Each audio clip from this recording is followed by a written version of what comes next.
I'll give you a short review of what happened with that system yesterday. We all knew where the snow was, but it was where that band was going to set up, that really intense band that you could see at least above 6 inches. In fact, it was 9, even 12 inches. In some areas got up to 15. Early on, it had pushed further southeast, but then yesterday evening, that band started to shift further north, so that 6 to 9 was right on the doorstep or right in La Crosse, with that 9-inch getting very close too. It actually ended up being just a little bit further north. You see the amounts here. We're approaching 15 inches in some places in Iowa, but really that band set right up there, and it was kind of going back and forth.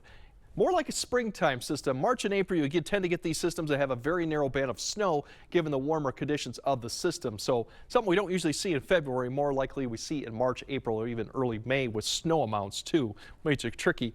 Now overall, we're going to set the stage for cold conditions. Arctic air is coming back in, but unlike Arctic air in January, it's Arctic air in February, which means a little bit of difference in temperatures too. But you're going to see this come through. There's going to be a good push coming through probably Saturday night and Sunday, and that could provide a little bit of opportunities for some flurries, light snow, probably east of I-94. That's going to set up cold conditions Sunday into Monday, but then notice that pushes off to the east, and we got warmer conditions to the west begin to pull back in. So by Tuesday, you're going to start seeing more seasonal conditions.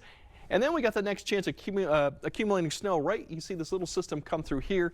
That'll be Wednesday. That could bring a round of accumulating snow. Nothing like we saw with this system, but we'll have to keep an eye and see the timing of that. And then overall, towards the end of next week, that's when I think we might see that 40-degree mark finally being reached.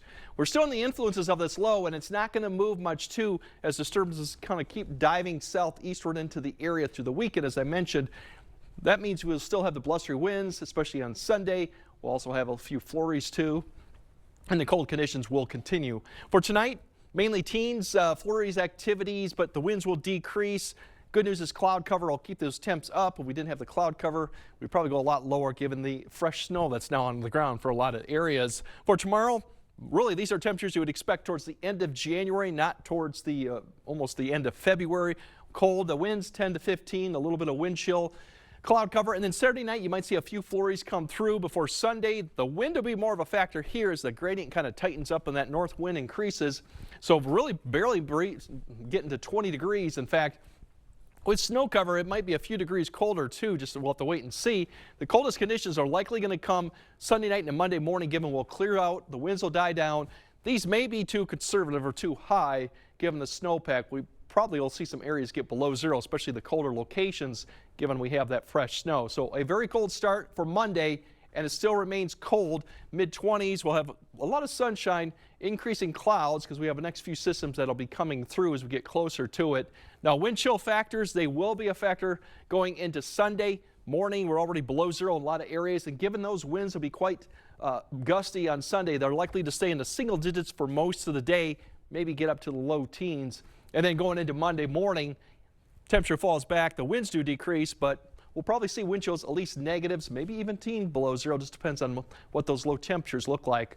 Once we're past that, we do improve for Tuesday and Wednesday. There's the accumulating snow event I mentioned on Wednesday. Average temperatures are at least close to it, and then depending on how things turn out, I think we will see a cold front approach by Saturday, which turns those winds around and allows us to warm back up, potentially into 40s. But we do have snow on the ground, so we'll have to keep an eye on that. That might be too high, but that definitely looks to be a little bit more milder towards the end of next week. All right, so winter enthusiasts can enjoy this weekend. Oh, yeah. I'm about La Crosse has said they had 15 inches of fresh powder up there. We know where Greg is going to be. Yes, I will. Thanks, Greg.